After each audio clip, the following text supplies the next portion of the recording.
would like to thank and warmly welcome also Bernd Ostermeier, who's the co-founder of the Liberal LGBTI Action Group of Germany, LISE, and a freelance supporter of the Friedrich Naumann Foundation for Freedom, and who will be taking us and steering us through the discussion of the coming hour. Thank you, Bernd Ostermeier, for actually conceptualizing this webinar and helping us offer it to our target groups all over Europe. Thank you for being here, and I would like to pass on now the role of moderation to you, and thank you all, and wishing you all a very fruitful discussion. Thank you very much.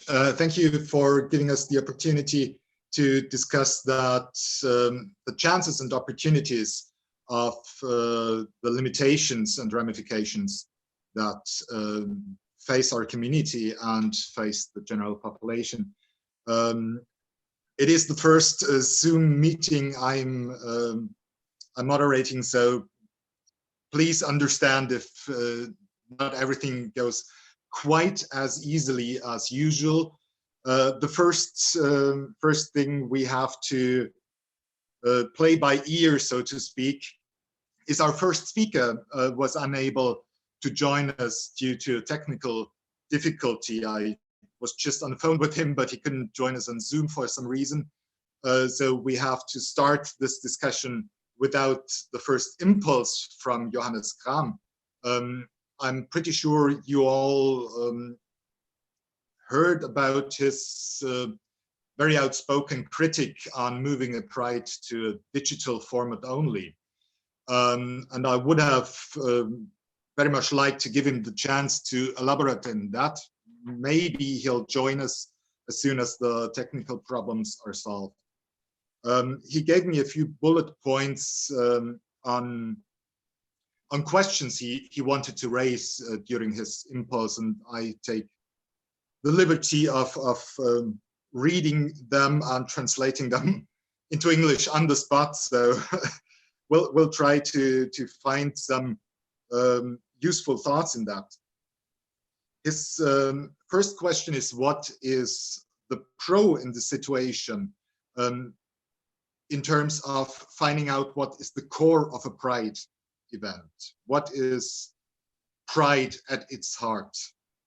And is this situation giving us the chance to restart thinking about prides? What is the political direction, so to speak, of a Pride? Is it geared towards the community? Is it geared towards politics? Is it geared towards the mainstream audiences?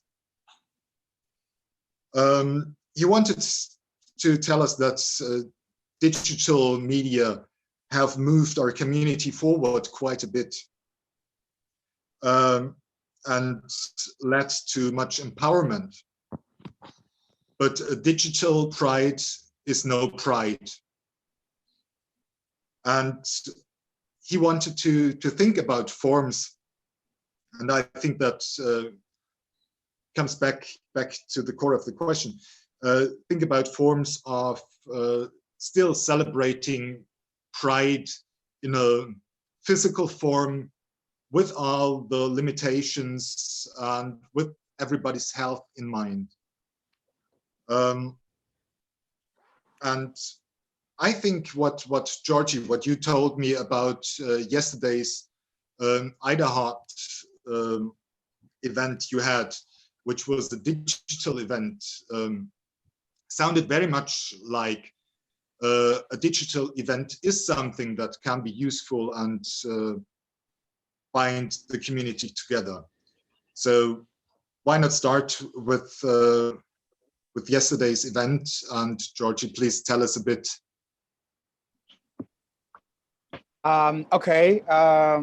Well, thanks for giving me the floor once again. Well, when we talk about the events or how much we adapt to realities, I guess the context is always very important. Where is it taking place, and what is the background of the country? We do have a lot to talk in Georgia about LGBTQI rights, and I'm not sure it's the same it's the same scale of interest in every country that we could talk about in Europe. Our situation was that May 17 is a rather sacred date in Georgia because of the history that we had. The brutal events of May 17 in 2012 and 2013, when radical groups mobilized themselves and basically it was several thousand of people were chasing after a couple of dozen LGBTQI activists. So basically ever since that event, May 17 became a very important day for Georgia, not only for the community, but politically, because this is a day when church mobilizes against us, when politicians are making statements, when the national television is pretty much all about May 17 and all about LGBTQI rights, or either from the perspective of the community or from the perspective of the church, or less extent to the state. So what we did yesterday was, first of all, we were in despair, and later on we will talk about the Pride itself, the Pride events. But the May 17 idea came very spontaneously when we were undecided what to do, whether to do something like in real life, or to organize ourselves in online way. And at the end, what we came up with, to me, I mean, from today's perspective, I'm really proud of it, actually, what we managed to do. We adapted to the reality, and we managed to take it as an opportunity and the window as an opportunity. So we produced the rainbow face masks. This was one of our first actions, which was sort of like in relation with the coronavirus crisis. Everybody needs a face mask now. It's an obligatory to enter the I don't know, shops or any place. So we actually produced a really nice the face mask. I would show you now. I just don't have it with me. And we also organized the hanging out the rainbow flags out of the balcony, which is not very common in Georgia because the rainbow visibility is sort of associated with a lot of danger and insecurity. Ralph was in Georgia last year for the Pride. I think he can have a bit of better understanding what I might be talking about. So actually, a lot of people joined this campaign of hanging out rainbow flags, and the televisions covered it. So it was really nice campaign. And at the end, we had an online demonstration, which we managed to get really important speakers for this online. Because it was online, we actually got an opportunity to get the speakers like Dunja Mijatovic from the Council of Europe, who is the Commissioner for Human Rights. And in other situations, we would not be able to have her. Also, we had a public defender, ombudsperson in Georgia as one of the speakers. We had politicians, members of the opposition party, 2 of them, and the representative of the government. For the very first time in Georgian queer history, we actually had a representative of the government attending this online event. I don't know why, because maybe it was an online event and these people agreed on this opportunity more easily, but we managed to get the speakers and we were super happy. And actually, once the event was done yesterday, I mean, first of all, it went really bad because Zoom was down globally. But after we managed to like quickly readapt and switch on the other platform, and we got 1,000 viewers overall once the video was done. And Georgia is a 3.5 million people. It's a very small country, so you can imagine it was broadcasted on 7 different media platforms at the same time, together with the Tbilisi Pride live stream that we connected to the Facebook page of ours. It was actually broadcasted on many the most popular televisions who were watching this online. So at times we had like 1,500 viewers watching on time, actually, while the event was happening. So I would say this was a major success for us because, I mean, it doesn't really happen often. We usually struggling to go out in the streets and to enjoy our freedom of assembly in normal circumstances. So actually online live gave us more safety and security in terms of like the topics that we could cover. And it also gave us an opportunity to involve a lot of people who are in migration, like Georgians who asked for asylum abroad. those people could be actually part of it. We had a transgender woman who is asking for asylum in Belgium, and she was part of yesterday's demonstration. We also had people from the regions. So overall, it gave us actually a very inclusive space where we could all just participate, and I think it got very good feedback from the community and from everyone. I mean, I can talk a lot about this, but I don't want to occupy everybody's space. If there will be further questions, I can obviously answer. Yeah, that's all for now for me. Okay, just for me to put it in a perspective, thank you for that. How many viewers would there be in a physical event? How many participants did you have last year for Riderhut? Well, at the very best, it was like 2019 was the highest turnout, I think. No, 2018, I'm sorry, which was heavily guarded by police, and usually going out in the street often means that you're endangering your physical life. I think together with the supporters, we were like roughly 500 people on top. That includes media, that includes diplomatic representations, and everyone. So it was the very maximum that we could get in normal situation. I would say, like, if there was no security situation, there would be a lot more people going out. But we are living in the reality when, because of many reasons, it's not safe to march publicly. Government is not providing security for us, and we have to operate in the circumstances when freedom of assembly is not really granted for us. So that's why I said reality for us and for Cologne Pride, or for the majority of the prides in Europe, is not very similar, because if in some countries it's all about celebration, for us it's about survival and to actually making it visible to the way to convey the message to our public and the community. So it's a bit different, but at the end we still have a lot in common, of course. Actually, there was the first Pride and so far last Pride in Georgia last year, and there was a film produced about it, which will be shown in a different, this is kind of the commercial block now. The foundation will have a separate event for showing that film around the Christopher Street Day season would have been. So probably later June, we don't have a set date yet. And there was a study that compared Georgia, Serbia, and Bulgaria, which Ralf Erbe just mentioned, and we will put the information to that visible to all you, the viewers.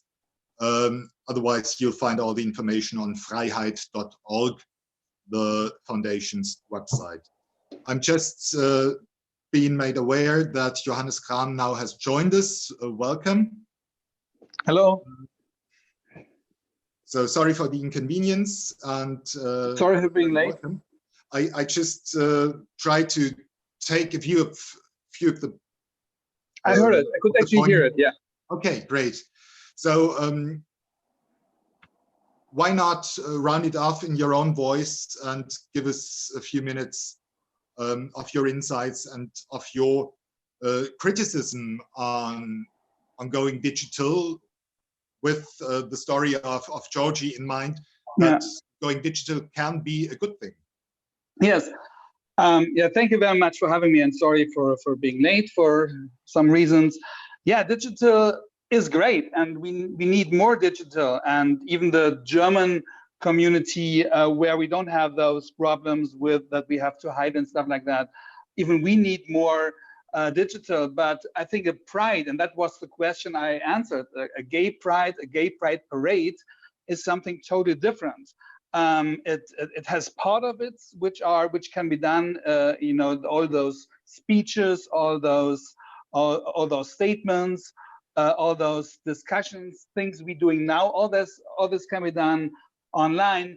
But the most important thing what a Pride does is that we enter public rooms, that we confrontate people, that we occupy public spaces, that we are visible, that we that we show that there are still conflicts, you know, and when you just have a stream where people can watch, you know, of course people can ask, and that's a very great format, don't misunderstand me.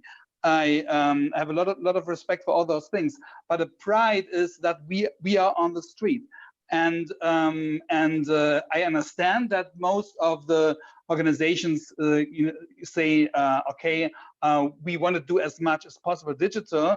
But what I just, my statement was about, yeah, that makes sense, but please do not pretend a Pride could be 100% digital online, because that's what the Gay Pride in Berlin said. They said, well, we just, if we can't do it on the street, we just make it in the internet. And I think that's very dangerous, because that gives a totally, yeah, to the public, to the society, this gives a totally problematic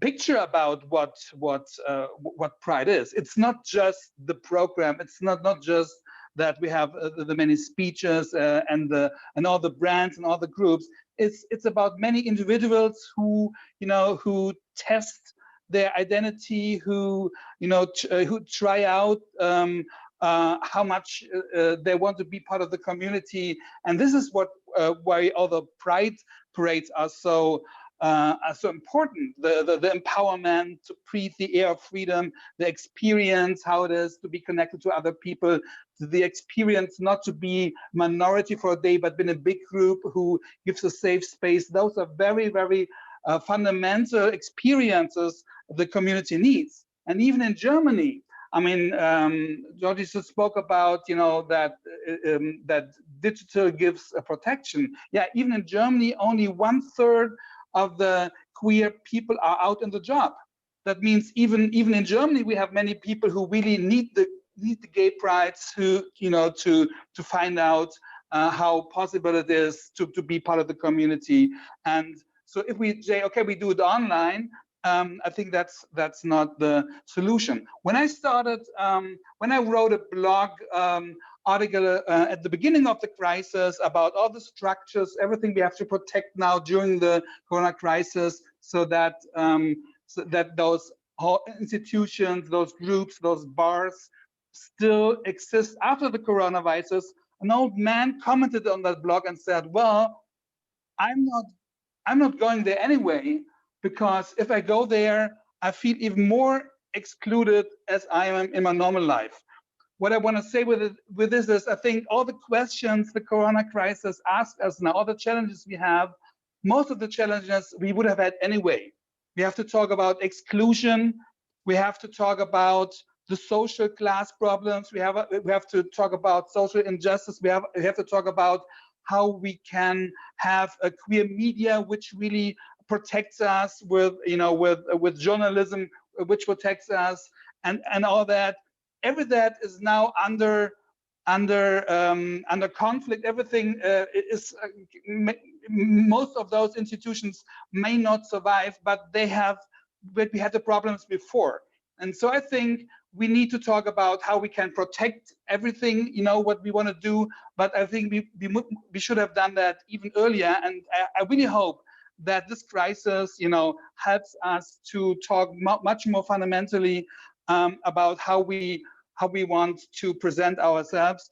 I said before, yeah, we can present a brand like Coke can be presented in the internet, but we cannot drink a Coke in the internet. You know, we have to think about, you know, how real life, what we need, how all those things, all the personal contact, how we take care about those in the community who don't have the visibility as us, you know, how we can include them. And I think those questions were important before, and they're even more important now. Thank you. I think that was very thoughtful and very outspoken as well. Thank you, Hannes. I got one idea I find quite interesting for Christine, who joined us as well, who's president of the European Pride organizers association. What Johannes said is there's a lot of problems coming to the surface now that would have surfaced anyway, and we should have been prepared, or we should prepare now against social exclusion, and be prepared to value our health and value our safe spaces as clubs, as bars, as pride parades, street fairs, you name it. You, as president of the European Association of Pride Organizers, could you give us an overview on how prepared were all the Pride organizers throughout Europe? Yeah, hello, thank you, and thank you for having me. There were lots of interesting questions raised and asked in the last few minutes. Maybe just very quickly address those and then go to general question. I think big question is digital or online pride a pride? But that is a much bigger question, is online dating? Is online dating still dating? Is the Zoom conversation still a conversation? Is social media being social? These things we still discuss in the society. I tend to think that conversation on Zoom and dating online is still a thing. You know, you cannot. It does not replace one another. But I don't think that we can write it off as a definition of pride. And I think that the definition of pride can be different things to different people. And the copyright, there is no copyrighted definition that this is a pride and other things cannot be a pride. There are elements that must be in pride, that must be a public event that raises visibility of LGBTI people and that advance LGBTI rights. To me, that is a pride, that is a public event. And I would say what happened in Tbilisi last year, I think Georgie would agree with me that flying a rainbow flag on a drone is absolutely a pride, how much visibility it raised and how much attention it raised. So it can take different forms. That would be my take on it. But on the other question, obviously, Pride as a movement has a lot of issues that we all need to face and we all need to solve. This year, when we were met with this COVID-19 crisis, as a Pride Organizers Association, as a network of many Prides, we actually decided to organize one global Pride for all the Prides that have been cancelled and postponed. Not instead, but in addition to whatever alternatives they would come up with. And I saw that actually as an opportunity to increase the diversity, increase giving voices to groups, regions, people, and issues that otherwise would not have get through in a physical Pride.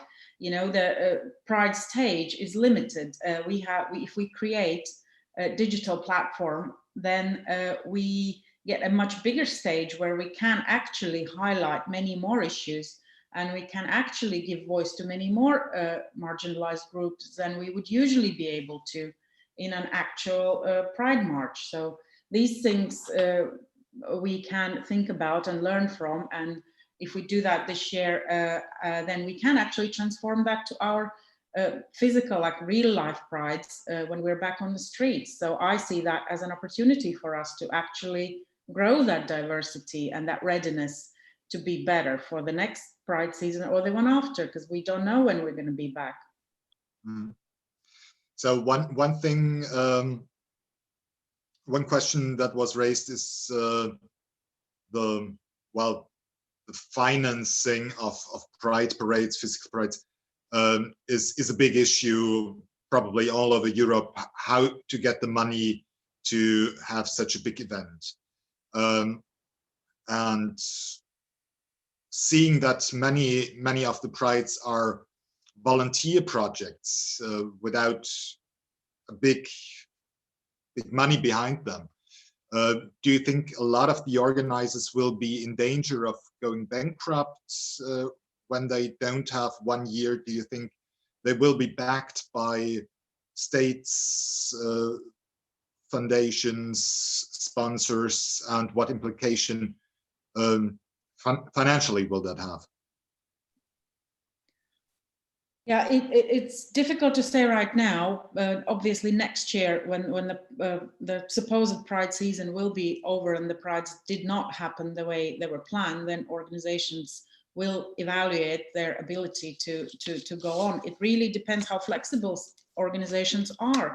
Can they close their office? Can they survive without the income that Pride creates, like fundraising during the Pride event is one of the main incomes for many smaller organizations and smaller city Prides.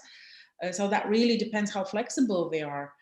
Most Prides would not have any employees anyway. So it is indeed volunteer based. So it actually depends on how flexible we are, how quickly we can make a decision not to like close a physical office, for instance. If you know that you will not be able to raise funds that you usually can during the Pride event. So that is really individually depending on every Pride. Can they agree with their sponsors that perhaps already have engaged with them for this year's event to postpone that to the next year instead of pull out of the sponsorship agreements? That really depends on each individual Pride's ability to keep relationships with the supporters and sponsors and foundations and institutions that support them, and actually keep that support through the year. It's going to be difficult, not this year probably, but next year.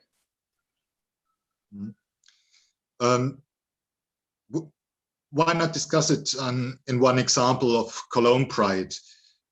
We are joined by Barbara, who is member of the board of the Cologne Pride. Welcome. And who has a lot of experience in organizing not Prides, but other sorts of LGBTIQ events in the sports sphere. Now joined the Cologne Pride last year. So it's the second Pride that's going to be under your direction.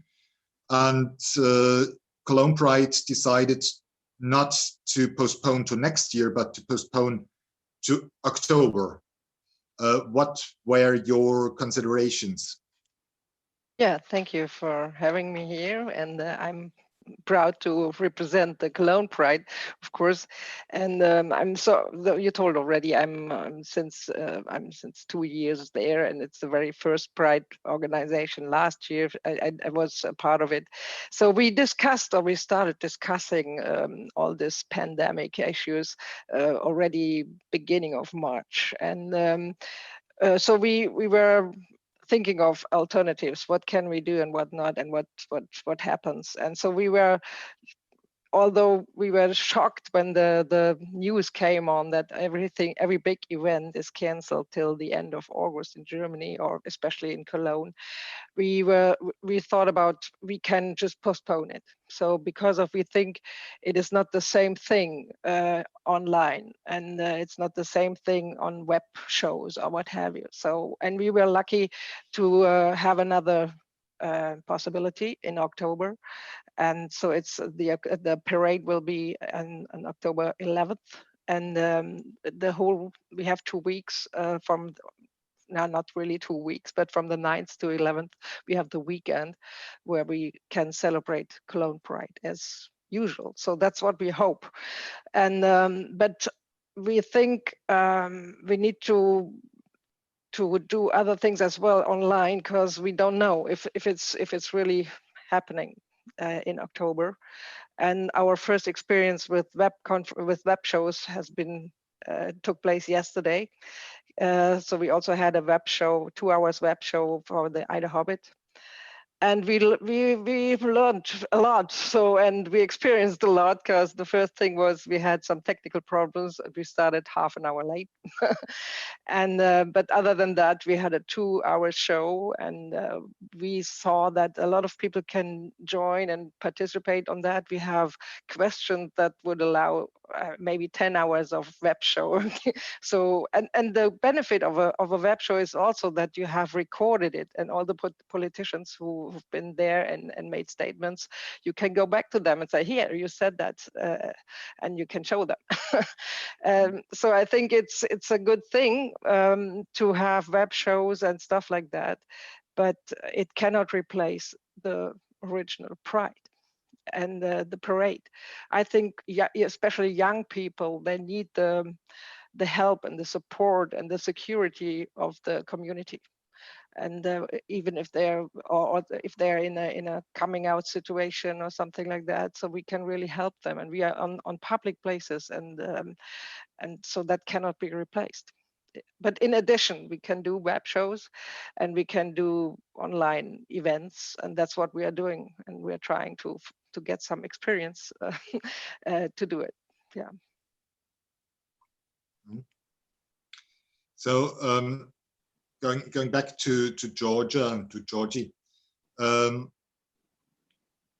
hearing that all over Europe, a lot of online digital events will take place. Will the second Pride in Georgia be a digital Pride?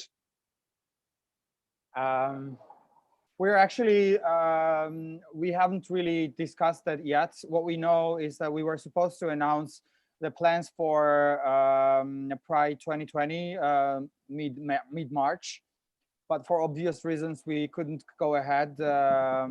We had 3 main events, the Pride Music Fest, the conference, and the march in our plans.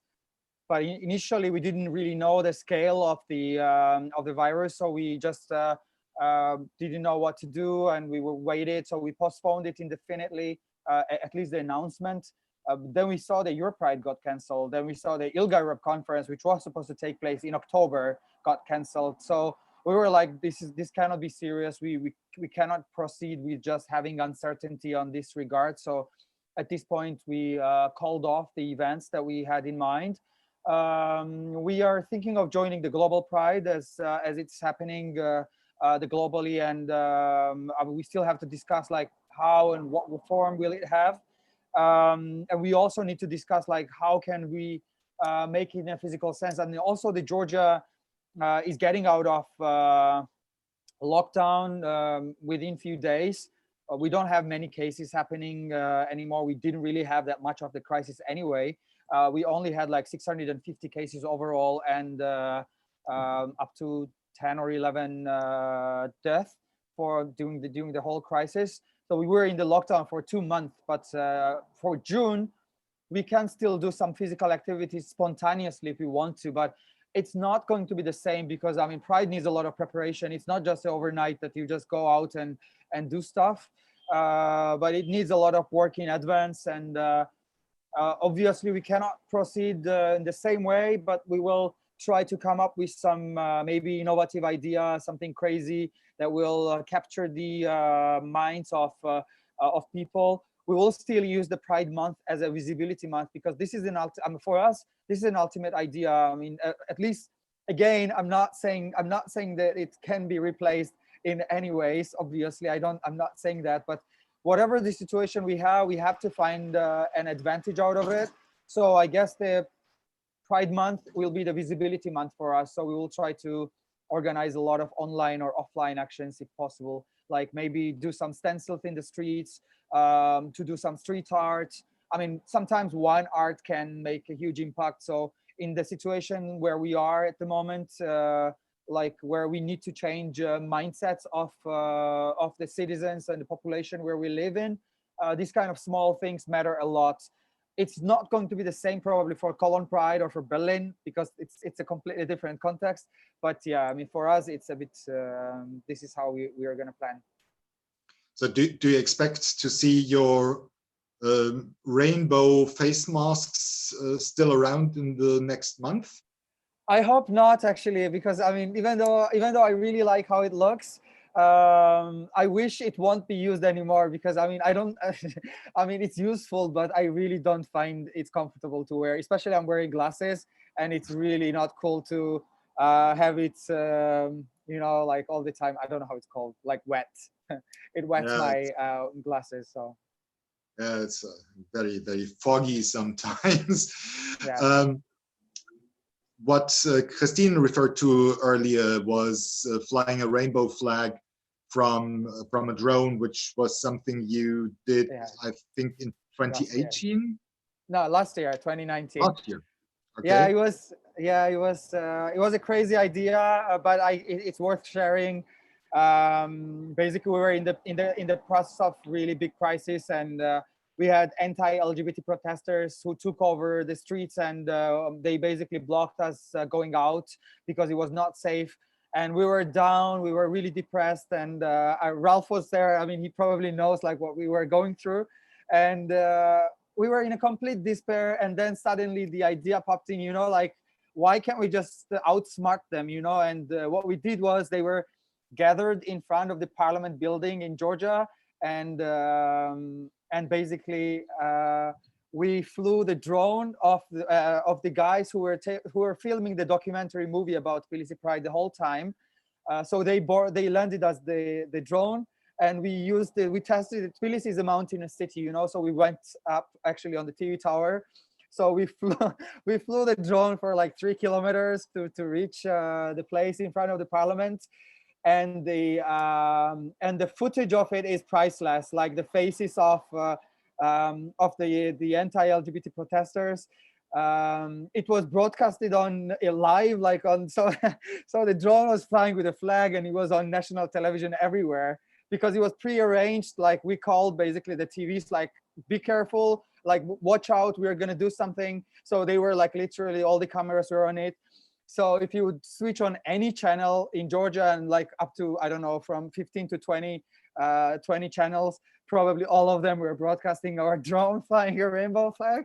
So it was really, I'm going to share a video in the comments. So if somebody wants to see, like, I'm not sure if the guests or the speaker, the auditorium have an access to the links, but yeah, I'm going to share it for everyone, just in case. Yeah. We will send a few links to all the registered participants afterwards, okay. Including this one. Christine, would that be an idea for other prides? Would that be an idea for Euro Pride to have all the Pride cities simultaneously fly drones with rainbow flags, or simultaneously decorate something? Wouldn't that be nice, using the chance not to travel? You know, everybody's traveling from Pride to Pride in normal years. Wouldn't it be nice to just be in their own city and do something synchronized, which is visible from the moon? Well, to be honest, you just said very interesting phrase, like everybody travels from Pride to Pride, but that's not true. That's a privileged people who can travel from Pride to Pride, but there are people who will be able to participate in a large, giant Pride for the first time because it's online, because they could not access it before. So that's another reason to call it Pride, and give people who never had a chance to participate in a Pride because they don't have it, or it's too dangerous, or it would put them in danger. So that actually gives them a chance to be part of the community and part of that movement.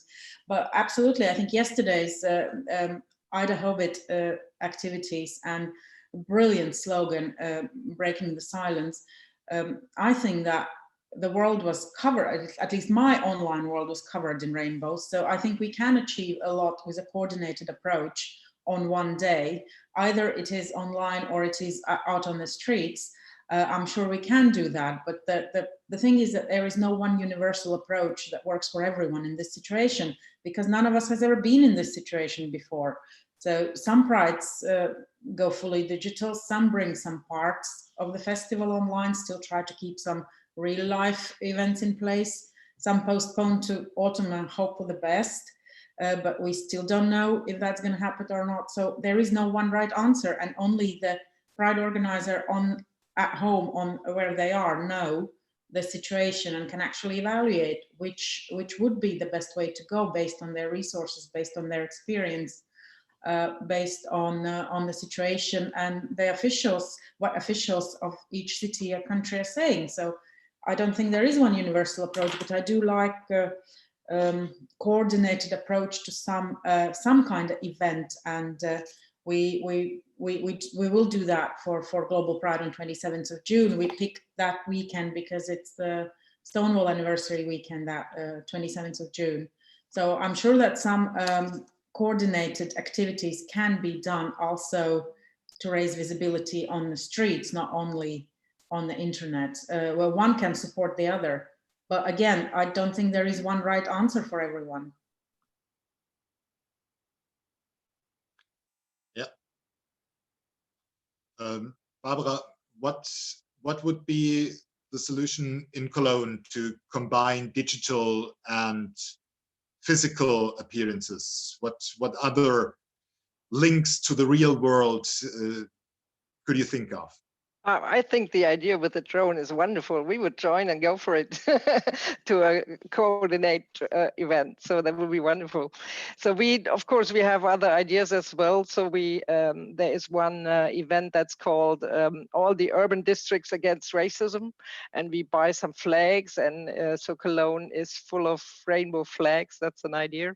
So we want to take part on that.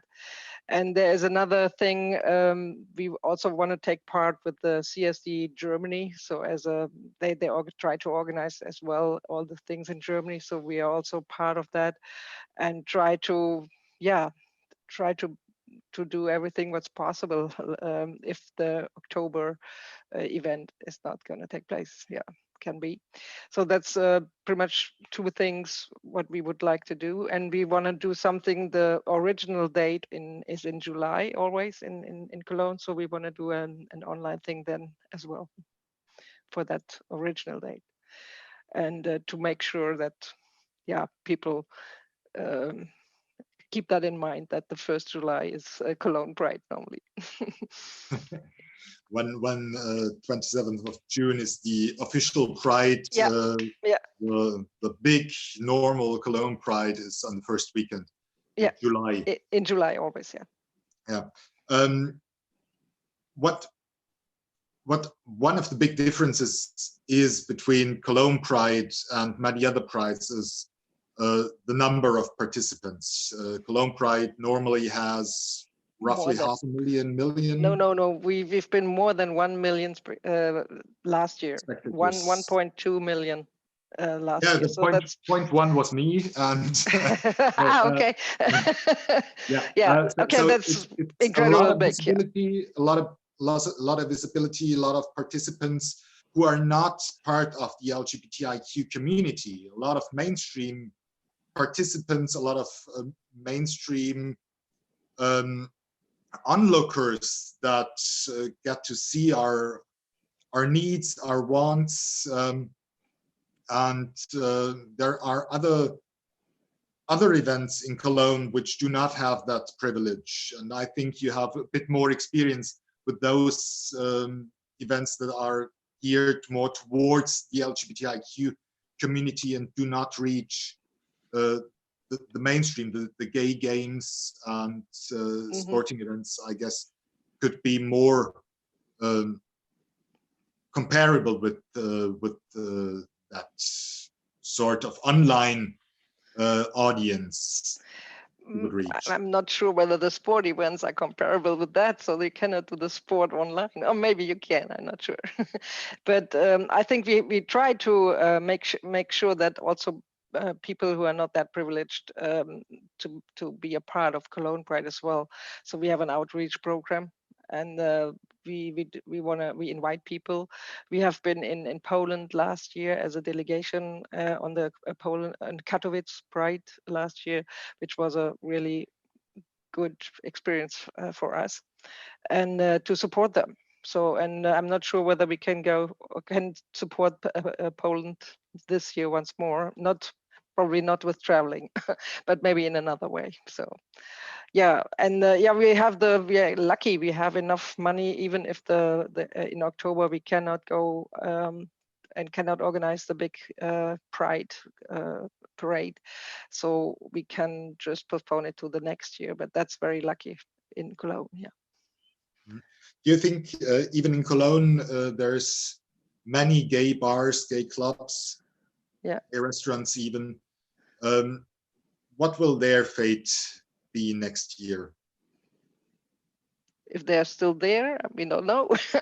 It is really hard. I mean, we try to support that as well, all the restaurants and bars, but that's really hard. They're still closed or just opened last week, and so they really struggle. And they have. We cannot be sure that they are still open next year. Yeah. And what do you think a Pride event in a world without safe spaces like gay bars, gay clubs would look like? Would a Pride, if the Pride is the only LGBTIQ event and there are no gay bars, LGBTIQ clubs and the likes, would Pride be the same? No, I don't think that's Pride is the same, but we can be flexible and we can try to do other things. That's like Christina said, we have to think about all that digital possibilities, and I think it's not the same, but it can be different, and we can have also Pride events in another way. That's, I'm sure. Would you, as Cologne Pride organizers, see your role in providing those safe spaces in case the bars have to close down? Would you have all year round Pride club or something like that? Oh, I cannot see that, but we can try. I take it as an idea. Yeah. I don't know whether we can do that all year round now. Okay, Christine, what is the European overview on safe spaces like bars and clubs? How bad is it? It really is a little bit too early to say how bad is it, because we haven't actually been through the Pride season that has happened yet, and the actual real results we only see at the end of the year, maybe only next year. But it's a good question. Will the Prides be the same without the safe spaces, without the bars? But without trying to sound dramatic, would anything be the same? I mean, we'll have to adjust. We'll have to create new safe spaces, and they will change. They will transform into something else. We don't know what, because nobody's done that yet before. But I'm sure there will be a new way to create safe spaces. I mean, right now, there are young people who are stuck in a situation they cannot leave, either with homophobic families or unsupportive families, and they are unable to leave the situation they're in now for the reason of the COVID-19 crisis. So there are new challenges that are coming up now, and we don't know yet how to face them. So this is a completely new world for us as well. I know it will not be the same, but the safe spaces will have to change. I don't have answers. Do you have any ideas or any information on how safe spaces are created online in the wake of the Corona pandemic? Is there something happening? Do Pride organizers try to get involved there? Not to limit the online Pride to one day, but to have a safe space online Pride, continuous visibility, and even maybe reach out to underprivileged groups within the community. Yeah, in a way, for many people, just having a community online is a safe space, because online is the only way where they can right now in this current situation meet the community and be part of an LGBTI community, and that already is a safe space for them. Of course, it's not always 100% the same for everyone. Some people can't even access those safe spaces because they are in a home that would not allow them to use the internet unsupervised. So there are, again, new levels of challenges there. As I said, we're just at the beginning of this. So the new solutions and new ways to support community right now are just coming up. And what is most important now, that we keep in touch and we actually exchange these ideas, and we actually exchange information, what has worked, what has not worked for other prides. So networks like ours can actually be a platform now to talk to each other and to be looking for those solutions, and those who tried something can share with the others. So I think exchanging information and keeping in touch with each other on European level and international level, that will be extremely important now as a key to learning how to move on and how to support our community right now. Are you happy with the extent that happens? Do Pride organizers call out to you? Do they network? We heard from Barbara, they have a connection with the Polish Pride. Do you feel a difference in the intensity of that exchange? I do feel more solidarity and more networking than before. We have Pride networks that have come together, international Pride networks, national and regional Pride networks that have come together and meet once a week now just to exchange information. That needs to happen more. So yeah, I feel more solidarity and more networking than ever right now. So I hope that continues. I hope we can keep that after the crisis is over. We can still use this new way of connecting and exchanging. Great. Georgie, I guess in Georgia there's not so many gay bars anyway. So the safe spaces, gay-friendly bars, what is the situation on that, and what are your fears of happening to that? Well, I actually, it's not true. We have quite a lot of spaces now. I mean, this has been the major breakthrough for Tbilisi. I mean, I'm talking about Tbilisi in this particular case.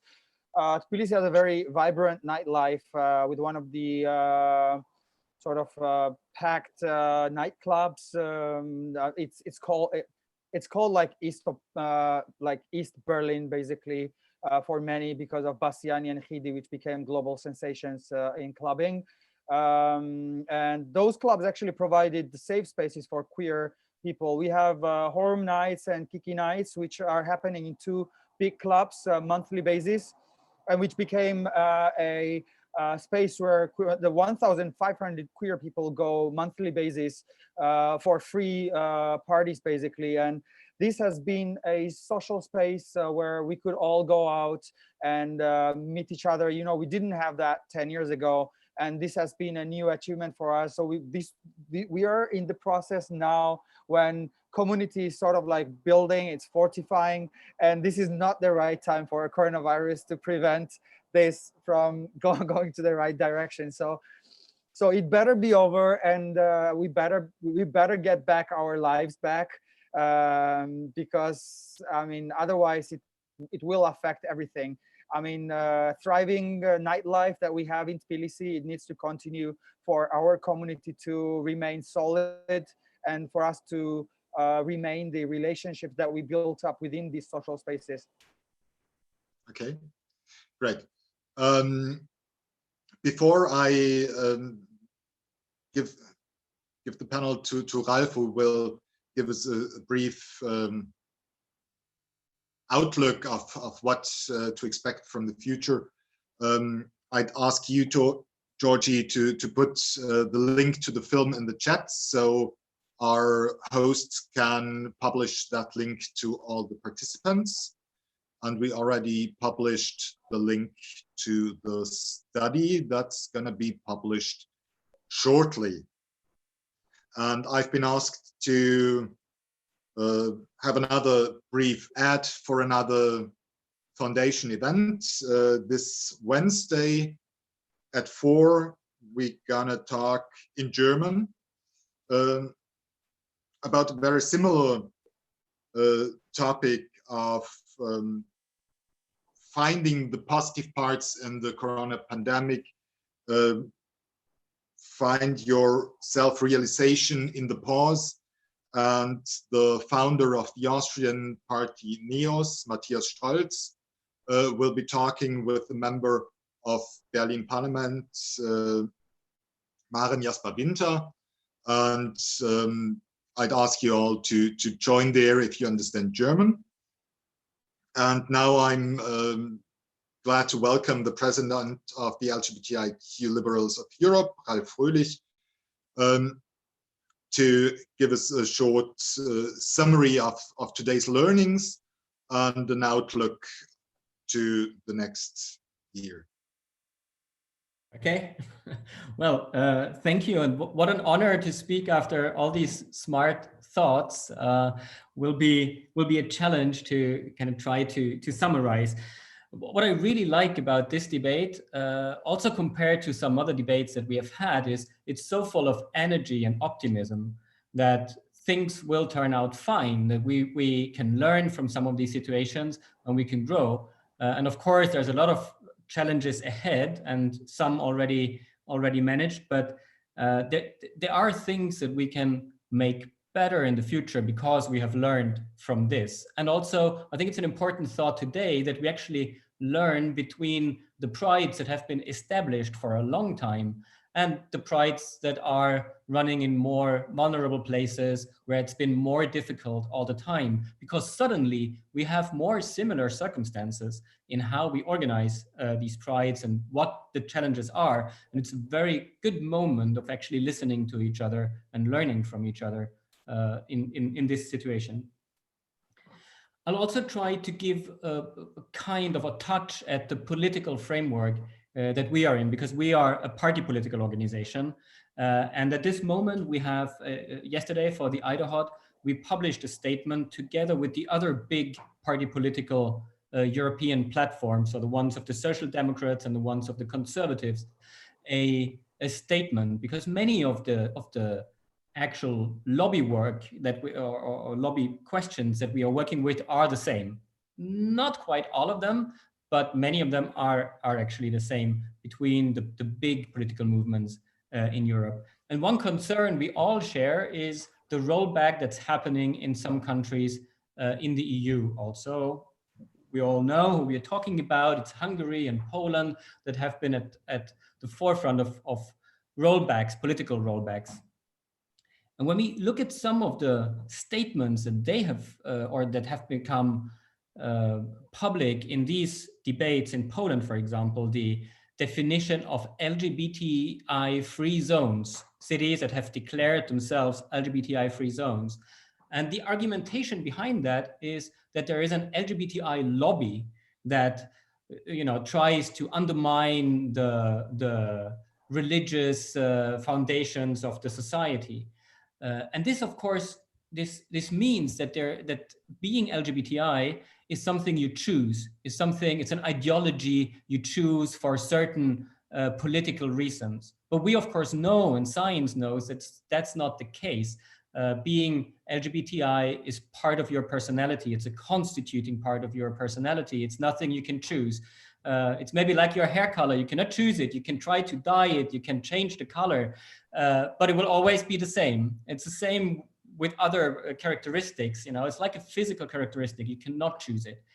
And this is, it comes back to what Johannes said in the very beginning, that being visible, and you know, you all picked up on this, being visible is so important because of that, because we say, no, it's not an LGBTI ideology. We are LGBTI and we have a right to be visible. We have a right to be in the public space.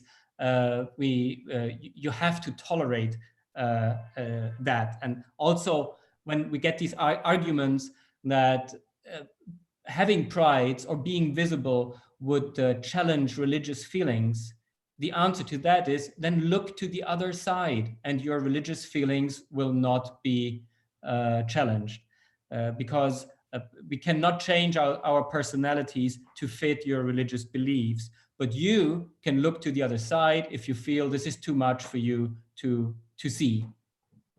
So it's a very simple kind of conclusion for these debates. So the visibility part that's been very clear in this debate is extremely important. And also from us, from a political point of view, we know that without the visibility, things are difficult to move forward. Without the mainstream seeing how many we are, and that we are proud, and that we will not be silenced, and we will not hide ourselves, is an important push also in the political debate. But the other important characteristic that several of you have highlighted is the community aspect, that we also ourselves want to establish the community, and we also need to discuss between ourselves how this community is established, who is it accessible to, how open are we, you know, which restraints are we defining ourselves to people becoming part of our community, or feeling part of the community, and feeling that there's a solidarity and help in the community also. And this is a point that's always been important, but which this situation highlights so strongly, and where we actually can learn some of the things. I think it was Christine who highlighted it very much, that we can use some of the formats that we're becoming better at now, like the online formats, to make our offers to the community more accessible. So the future maybe will look like we will go back to prides in a relatively traditional way, but on top we will have learned to open new doors for people to go through and to join the Pride. And there's the safety aspect that Georgie has highlighted. Of course, an online event is in many respects more safe than a public event, but it's also less strong in that sense, because if you don't put your face to your statement in the public, of course, the value or the impact will be less. But it is a way of creating a safe space. Also for government representatives, as Georgie said, you know, the government representative that will be afraid to go in the street with us, because in the case of Georgia, they will be afraid of being hanged out by the church or by other political forces in the country. For them, it might be easier to actually come with us, to access, to show their solidarity in online formats. And from there, we can try to channel them to other formats that we offer with more visibility and more that are more public. But the danger in this is, of course, that we make it easy for them, because at some point it's like a coming out, also being public as an LGBTI person. Not like a coming out is also to yourself, but there's also a public coming out. And I think we should still encourage people to leave their safe spaces online and take the step towards being a publicly visible LGBTI person. It's nothing we can ask from people, but we can try to encourage, and we can try to help them and strengthen them in this path. And also the politicians, of course, that so much more would like to make an online speech than to stand in front, like in Georgia, of like in certain years, 500 LGBTI protesters and a few thousand protesters against. To kind of end this, I would also like to give some advice from a liberal point of view, because now today I'm representing the liberal political aspect in this also. And I guess some of our viewers, some of our audience are people from the liberal family, and there's some things that I think are important, especially for us. First is make sure the community actually is diverse.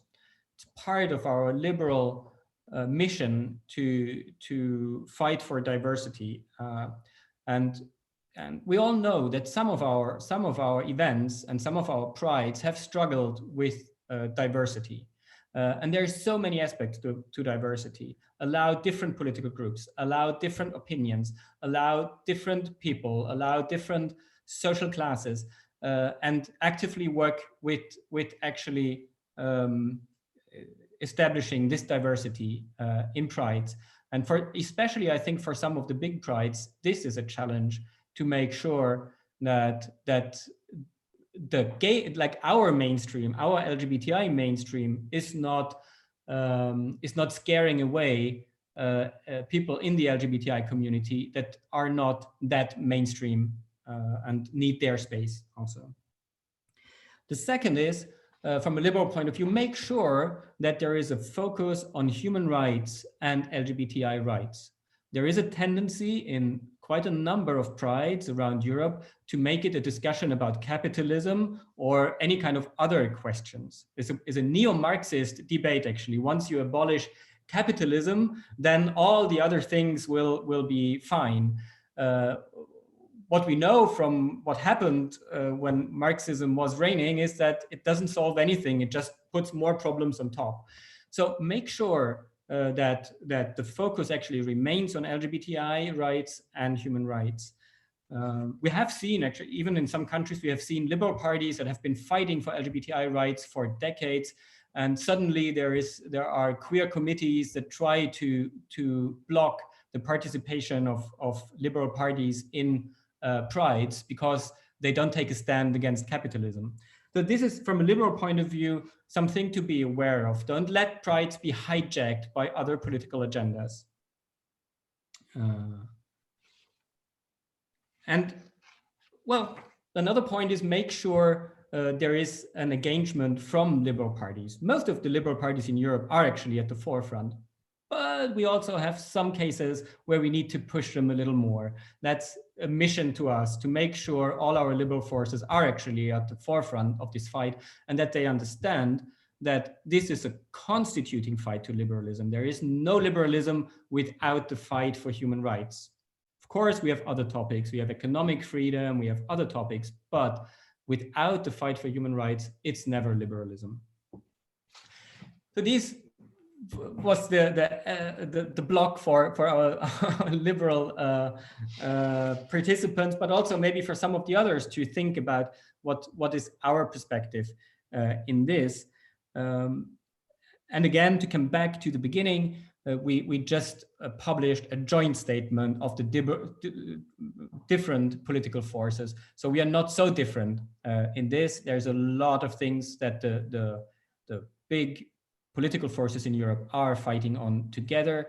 And actually, we had worries before the European elections that these European elections would create new anti-LGBTI majorities in the European Parliament. It didn't happen. We have even more clear majorities in many questions. So this is a time also where we can make these 5 years of this mandate of the European Parliament is a time where we can make political advancement. And for that, we need the prides to be strong and visible and fight for these questions that we also want to put on the political agenda, on the lawmaking agenda. Thank you. Thank you, Ralf, for summing it up and placing a little commercial block for the Liberal Party family. And shedding a light on the fact that the fight for LGBTIQ rights is only one vignette of human rights and civil rights, and we need to be vigilant not to